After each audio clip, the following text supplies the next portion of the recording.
Hello everyone.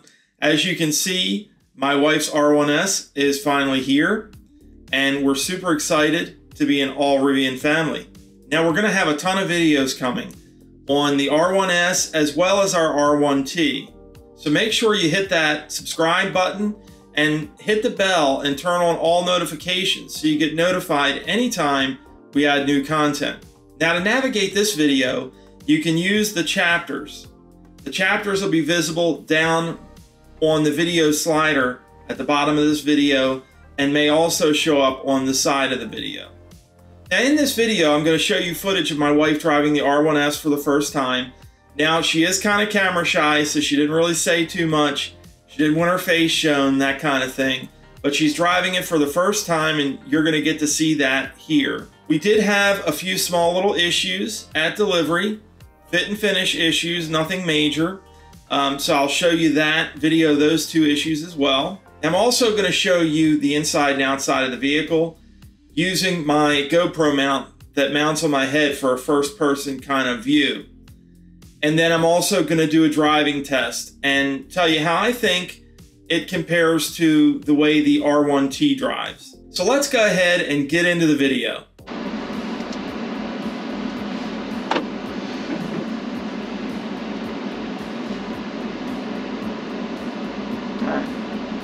Just back it up, use the lines, and then you can also see a 3D view of where the truck is on the screen. So if you're concerned about obstacles or anything like that, you can see that.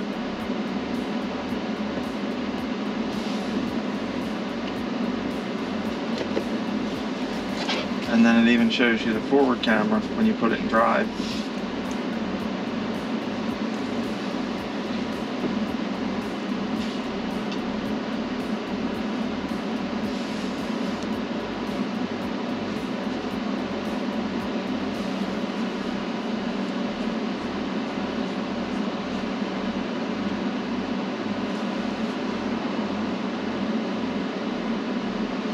And you see that thing where it says H in the display? That means it's holding, so you don't need to leave your foot on the brake when it's in that.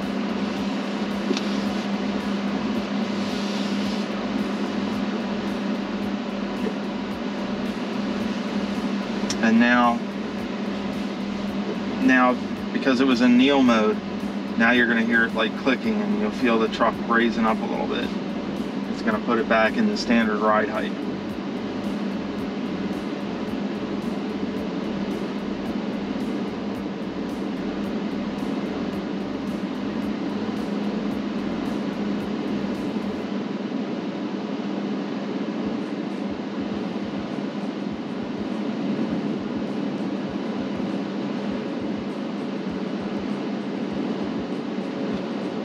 Now we have the lane departure warning on, and they have done some software updates to it, so maybe it's a little bit improved, but before it was really very sensitive. So it may go off a lot. One thing you'll notice with the regen, it's in high, so just any accelerator input, you want to do it gradually. Eventually you'll get a feeling for it, but like when you feel like you're getting ready to need to slow down, just gradually let up off the accelerator and the car will start to slow down. And then if you need to slow down quickly, you let off completely and it'll give you full regen and bring the car down. And then you can always press on the brakes in an emergency if you need to stop, or if the regen is limited for some reason.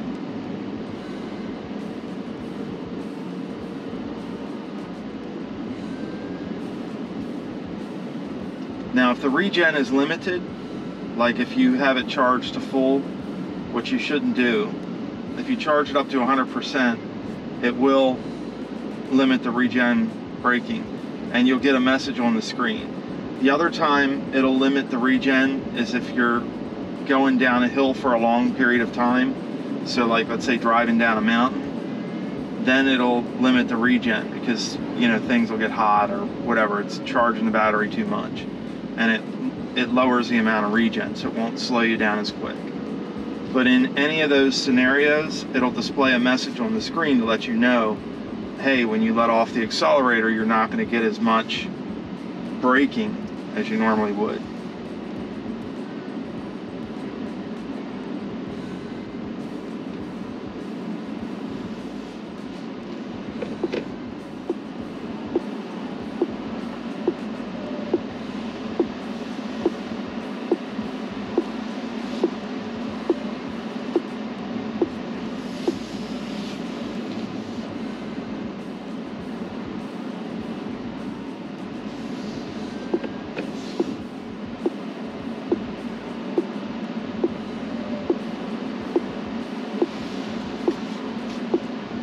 And with the high regen, it'll bring you all the way to a stop. It'll slow the truck down very quickly.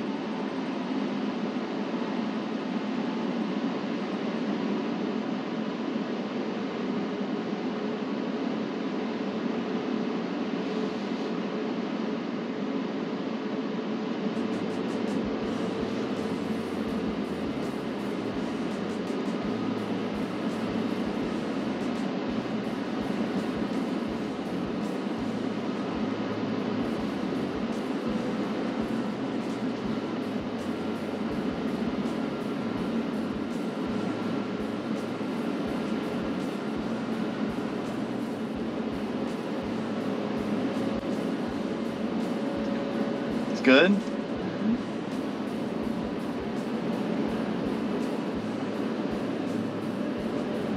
I find that it's very satisfying. It feels like you're driving a big, very rugged, big vehicle.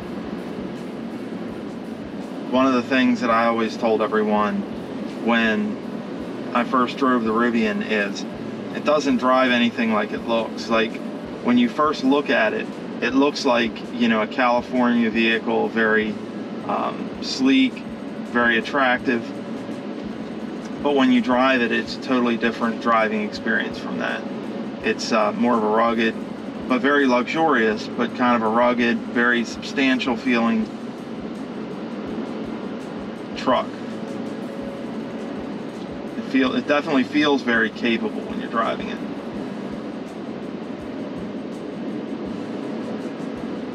And when you step hard on the accelerator, it doesn't have that glue you to the seat that you get in a Tesla. But when you look down at the speedometer, you're going to see that it's very, very fast. It's just as quick, if not quicker, than a lot of the Teslas. It's even quicker than the Model Y Performance.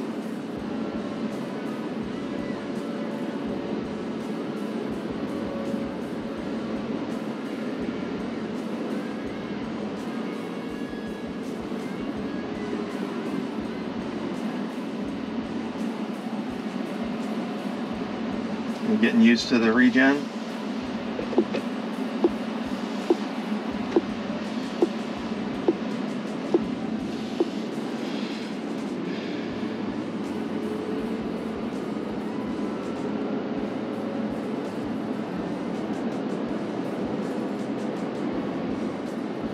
The sound of the motors I really like too. This is when you first start out, that sound of the motors just really. I kind of liked it in the Tesla when I first drove that, and I like it even more here because this has the quad motors, so it's just a little bit different of a sound. Do you think you're brave enough to try the Driver Plus?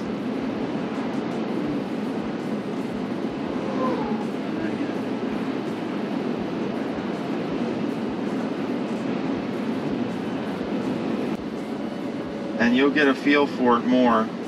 And then you can press on the accelerator a little bit more to get closer to the light and then slow down more. That's what I typically do.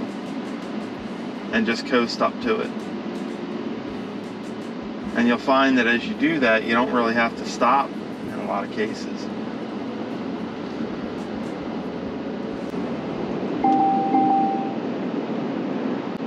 There was the lane departure warning.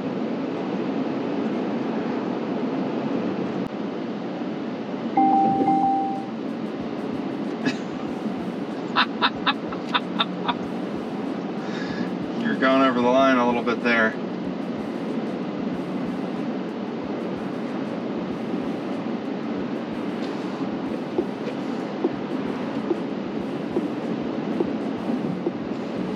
And this doesn't have the blind spot camera like the Tesla does, but you'll find that if you put your signal on and you look over here in the mirror, it'll light up orange when there's something there.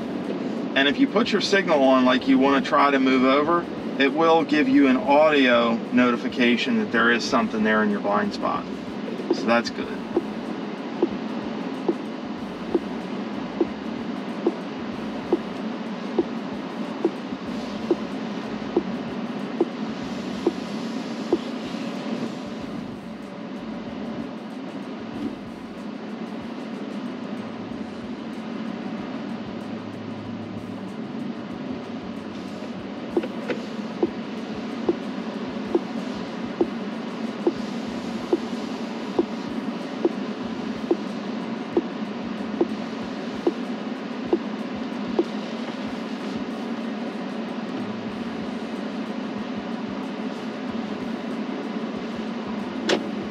And then when you put it in park, you can see where it says press the right scroll wheel button to cancel. The setting we have it in is going to put it in what's called kneel mode. And that's going to lower it down into the low ride height to make it easy to get into and out of the vehicle. Then when you start again, you get back into the vehicle and go to drive it, it's going to return to the normal ride height that you had it in previously, which if we tap here, it would be standard. If you already had it in low ride height, it's not going to need to really kneel. But you can see here on the screen that we're in kneel mode currently, and there's also an icon in the display that shows we're in kneel mode. Now, one other thing to note about kneel mode: if you hit the button to put it in park and you immediately open the door, before it's completely lowered, it will stop lowering the vehicle. And then so it won't be in the low ride height when you get out or when you go to get back in it later on. You have to wait about, I would say about 15 seconds or so is what it takes to get down into the kneel mode after you put it in park. So now you'll notice that the car is raising back up into the standard ride height.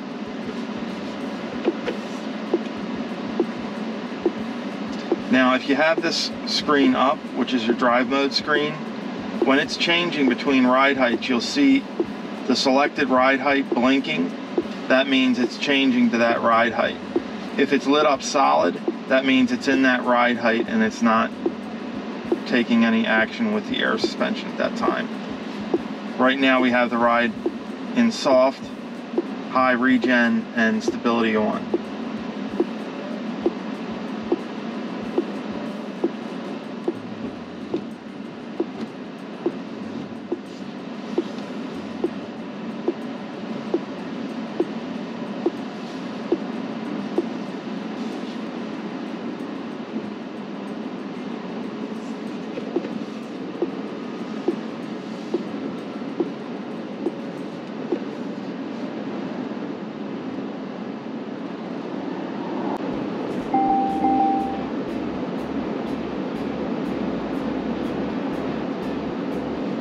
Yeah, the lane departure warning is useful, but I found in the Rivian, and it's actually, I was expecting it to go off a lot more than it has. But previously, on previous software iterations, I found that the Rivian lane departure was constantly going off and it was driving me nuts, so I just turned it off.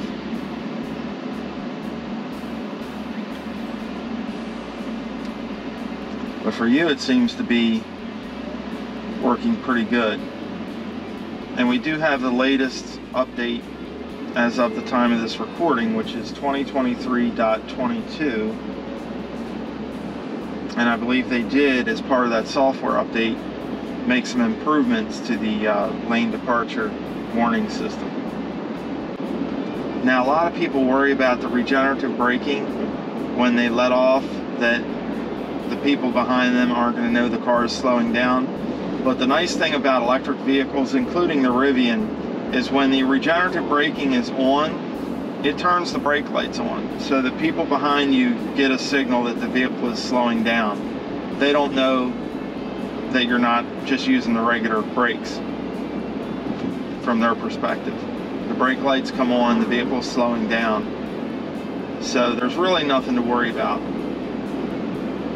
as far as that's concerned. And it's pretty much going to bring you all the way to a stop. And then when you get to a stop, you'll hear kind of like a click. You'll get used to it after a while. And then that 0 will turn into an H. That means it's applied the brakes for you. So the vehicle's not going to move backwards or forwards.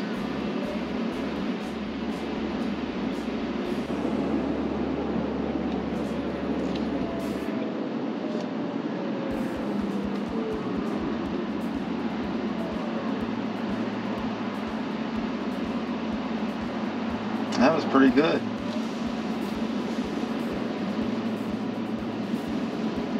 Told you you'd get used to it.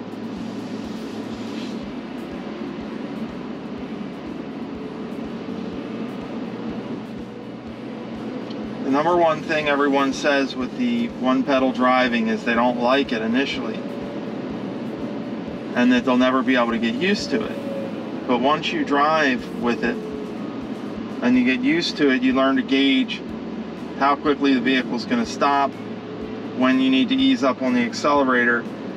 And I've found, and a lot of people I've talked to have found, that once you've driven with one pedal driving for a while, you really prefer that over having to use the brakes all the time, or the brake pedal.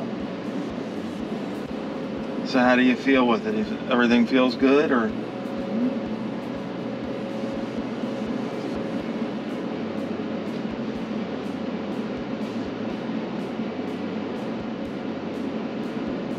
Now you will have to drive it for a while to get completely used to it. It's like any new car. But a lot of the things that people are afraid of with electric vehicles are really not that hard to get used to.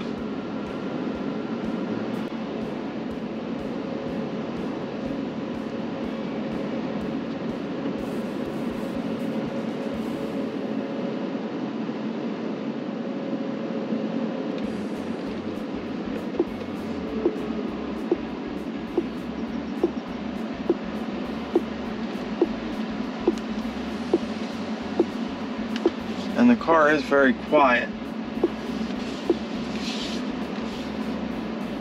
So any little thing in an electric car, you're gonna notice it, because there's no engine to drown out the sound.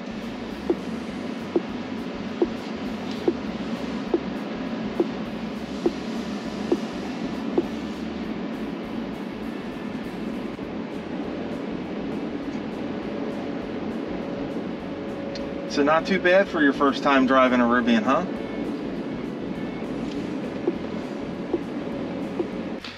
Okay everyone, so here we are with the R1S, and it's a little bit different format that I have here today. I have the first person view on, so I'm just going to walk around the truck and then we'll take a look at the inside. And I'll show you also the two little fit and finish issues that I have on delivery. So as we walk around the vehicle here, we can see that I have it plugged in, and I actually have my Tesla Tap Mini in here. I have a Tesla wall connector. In fact, I have two of them. One is a J1772, and the other one is a standard Tesla NACS connector. And the one that's a NACS connector, I opted to just get the Tesla Tap Mini adapter for that one. But the truck is a little bit dirty. We can see that this color is really, really a nice color.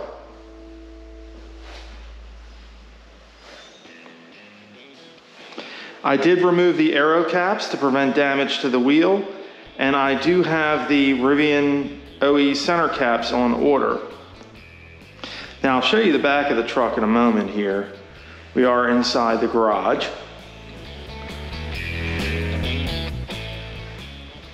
It's just a very attractive vehicle in my opinion. Now, the one thing that's different on the R1S from the R1T is the entire roof of the vehicle, and the pillars, of course, are gloss black, but the entire roof is gloss black as well. On the R1T, the roof sides here are the body color, and the header panel on the roof, this part right here, is also the body color. But on the R1S, it's not. It's all gloss black. So you want to put some protection on there, either PPF or some ceramic coating, possibly.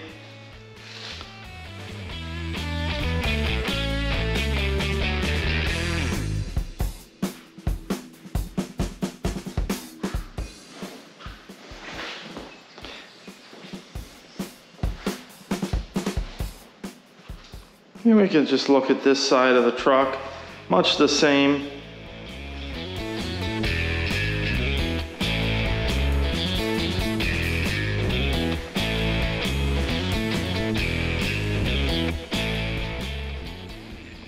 Now, pay close attention to these door handles here and how they're flush with the sides of the truck. Later on, that's one of the fit and finish issues on the driver's side, is that they're kind of pushed in a little bit. And I do have a service appointment for that to have that addressed. But we can see it's a very nice looking truck. It's very large. It's a lot larger in person than it looks on video, at least in my opinion.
Okay everyone, so now I'm going to show you over here on the driver's side a couple of little delivery issues that we had. This handle looks slightly recessed in. It's kind of hard to see unless you look at it. It's kind of like slightly in here. But this one is not so bad. This one back here is in a lot. And I don't know if it's actually rubbing back there. It's really, really tight back there. And there's more of a gap here, but this is kind of pushed in quite a bit. And if you look at it, maybe you can see it from that angle, you can see really, and I can really see it in the side mirror when I back up. So that's one fit and finish issue, fairly minor. I'm sure Rivian can adjust that and get that fixed. I don't believe they'll need to replace anything on that. The other issue that I'm having, hopefully you can see underneath the here. So I'm underneath the passenger side, and right here I'm getting a rattle when I'm going down the road at highway speeds. And I actually figured out when my wife was driving and I was sitting in the passenger seat, I could hear it coming from right underneath me. And it's this panel right here. Now, the one on the driver's side doesn't do it, but if I tap on this, I think it's a clip that's either broken or missing.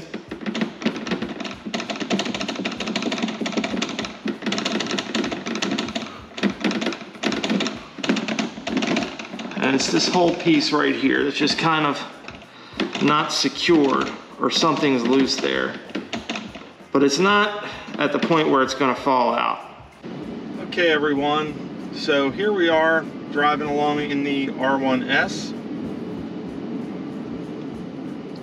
And when you're inside of it, it feels very much like the R1T in the front. Obviously, when you look in the rearview mirror, you have a third row of seats, you have a cargo area instead of a truck bed, and the R1S is quite a bit shorter than the R1T. It's about 1.5 feet shorter. So a lot of folks I see online have garages and they like to garage their vehicle, and the R1T may not fit in your garage. It's a pretty long truck, as to where the R1S, which is 1.5 feet shorter, may fit inside your garage just fine. Now, one thing I've noticed about the R1S is the R1S seems not quite so big when you see it on video, but it's actually larger in person, especially when you're trying to clean it or wash it, and it feels very substantial when you drive it. This drives like a big SUV, full-size SUV, such as a Chevy Suburban or Chevy Tahoe, something of that nature. It is a little more bouncy, I feel, than the truck, but it's not bouncy in a bad way. It's still a very comfortable ride. It does feel more nimble, not a lot, but a little more nimble than the truck, because of the shorter wheelbase. Now, remember folks, if you're going to be towing with the R1S, your tow rating is quite a bit less than the R1T. The R1T is rated to tow about 11,000 pounds, and the R1S is rated to tow 7,700. So you have quite a bit less in the towing department. Although 7,700 is still a lot of tow capability. Most mid-size SUVs are limited at about 5,000 pounds of towing. I know my wife has a Honda Pilot, and the max that can tow is 5,000 pounds, and we've towed 5,000 pounds with that vehicle, and it really struggles with that much weight. So this truck will have no problem at all towing that much weight. The towing limitations come into play when you talk about like wheelbase. I think that's why the R1T is able to tow a little bit more, because it has a longer wheelbase. But not a ton of difference in the driving. on the R1S versus the R1T. Now, surprisingly, the R1S is a little less efficient, at least according to the EPA, than the R1T.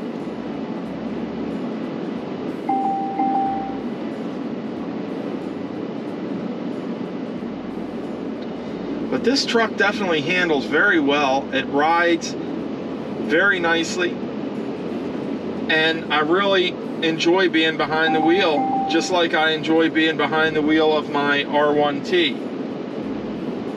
Now, what I don't like is how sensitive this lane keeping is.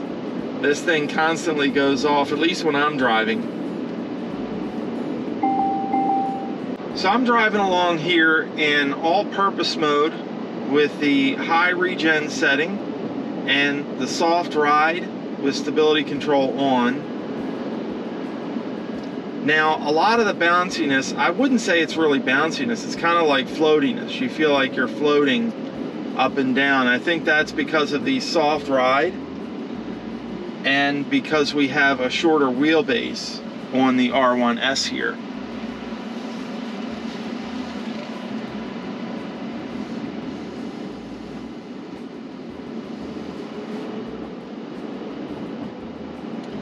Now what I'm going to do is I'm going to get out here on a road where we have a higher speed limit. We have a 55-mile-an-hour speed limit. And I'm going to drive down there. I'm going to try to put it in the low ride height setting. And I'll also try it on the stiff suspension setting to try to give me a little bit better of a comparison to the R1T. The R1T in low ride height, and especially on a stiff suspension setting, can be very bouncy and very jarring when you hit bumps.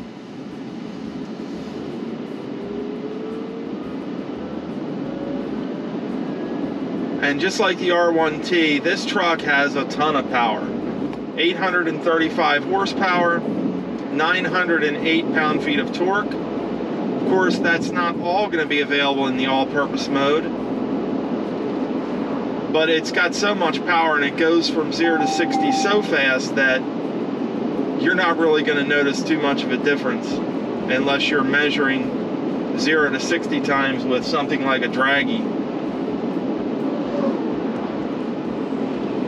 So here we are on a road and I'm doing about 55, and I'm going to go ahead and lower the ride height.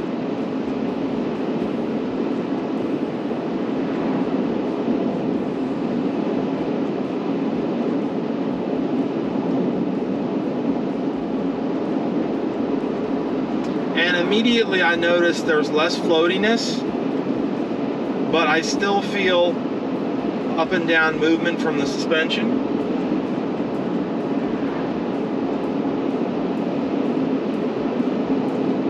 About to go over a bump.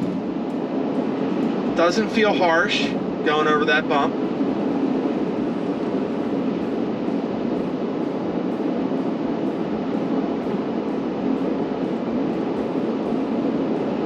And I actually took that bump very well for being in a low ride height setting.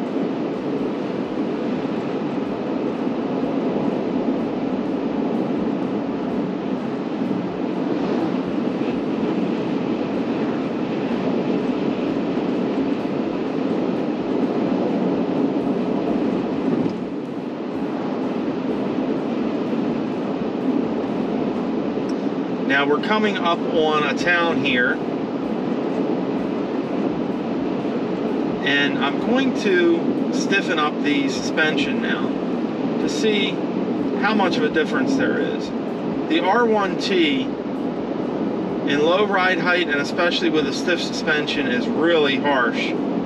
So we're going to see how the R1S compares.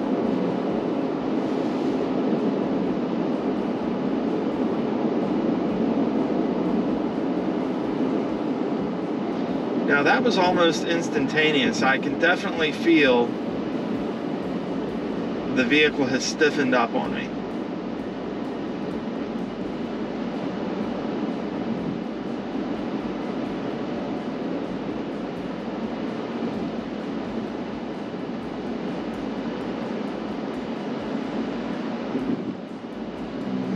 I am feeling the bumps more.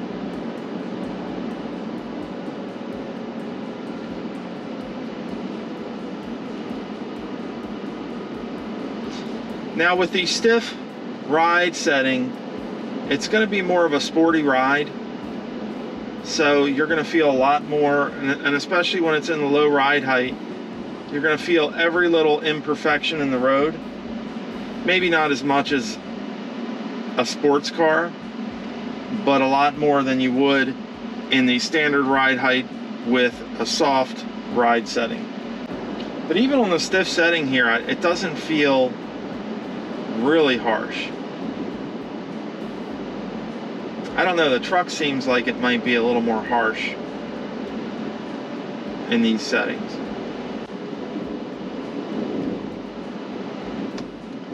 Yeah, not feeling that harsh, honestly.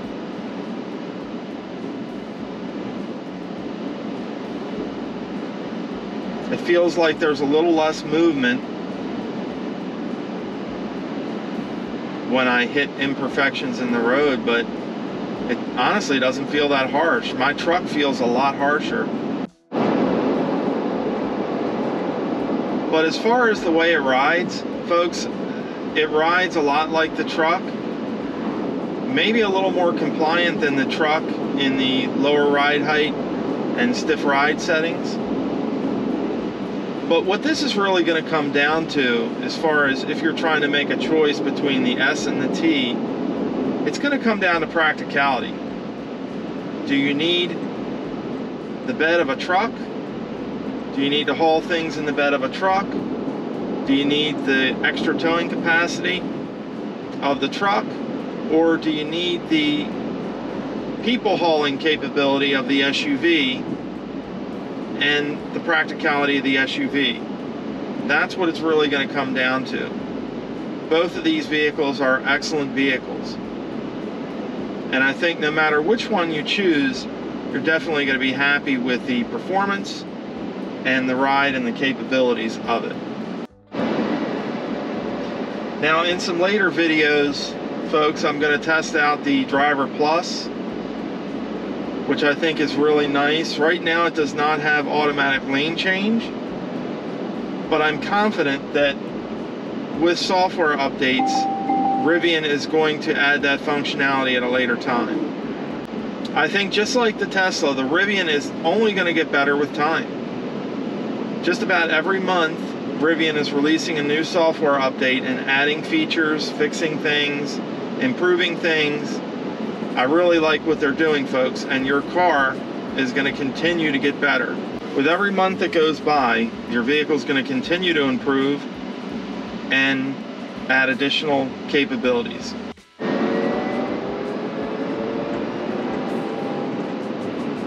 And that's not even pushing it hard.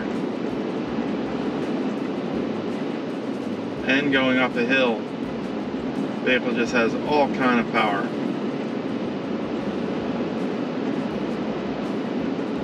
And it sounds great.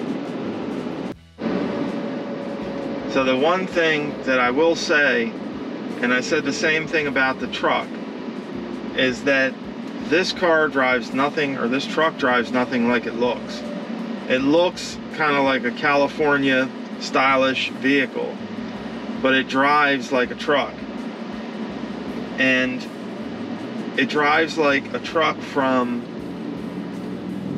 10 or 15 years ago or more that would have a gas engine in it. So if this makes sense, you could almost imagine the same truck having a gas engine in it and feeling totally normal driving it. But it doesn't. It has an electric motor and it has the tech, which is very similar to a Tesla. But that was one thing that immediately came to my mind when I drove the R1T, and I feel the same driving the R1S here, is that the truck doesn't drive anything like it looks on the outside. Okay folks, so that's going to put a wrap on this. Remember to stay tuned for lots more R1T and R1S content to come. Remember to hit like if you like this video. It helps us and it helps the YouTube algorithm. Make sure, again, you hit subscribe and hit that bell so you get notified anytime we add new content. And we thank you very much for watching.